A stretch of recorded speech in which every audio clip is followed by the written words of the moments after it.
We're going to do a brief video on oil CL support levels. These are from the Chicago Mercantile Exchange crude oil futures for tomorrow, the 12th of October. We have 1, 2, 5, 10, and 20 trading day holding periods.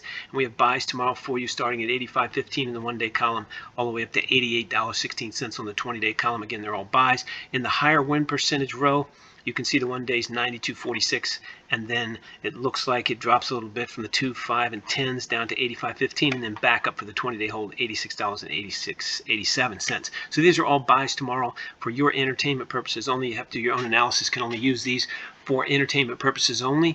Obviously, you always trade at your own risk. You can get these every morning before 7 a.m. and if you check in the evening, they're usually out before 8 p.m. the night before. For 190 stocks, the most liquid currency pairs, the BTC crypto, and the most liquid futures contracts. Again, no credit card required, absolutely free. There's a link in the description below. Just follow it over there and put your email address in to get access. If you like this video, please click the like button. If you want to subscribe, please do that as well. And if you have a great comment, we'd love to hear from you in the comments section below.